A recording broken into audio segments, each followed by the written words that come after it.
இப்பொழுதெல்லாம் உன் ஞாபகம் அவ்வளவாக வருவதில்லை. காலையில் கண் வைத்து பக்கத்தில் பார்த்தால் உன் ஞாபகம் வரும். விண்ணில் வீற்றிருக்கும் சூரியனை பார்த்தால் உன் ஞாபகம் வரும். தென்றல் காற்று வரும்போது உன் ஞாபகமும் வரும். புற்கள் மீது பறந்திருக்கும் பனித்துளிகளை பார்த்தால் உன் ஞாபகம் வரும். பூக்கள் பூத்திருப்பதை பார்த்தால் உன் ஞாபகம் வரும்.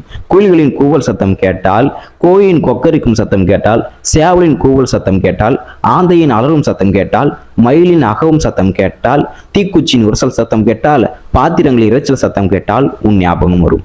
5-7க்கு குடிநீர் குழாயில் குடத்தில் நீர் ததும்பி கீழே ஊற்றும் சத்தத்தில் உன் ஞாபகம் வரும்.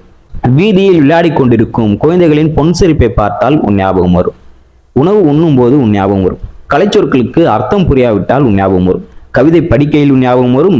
கவிதை எழுதுகையில் உன் ஞாபகம் வரும். பகலின் வெளிச்சத்திலும் இரவின் இருட்டிலும் என் உறக்கத்தின் கனவிலும் உன் ஞாபகம் வரும். 24 மணி நேரமும் 7 நாட்களும் உன் ஞாபகம் வரும்.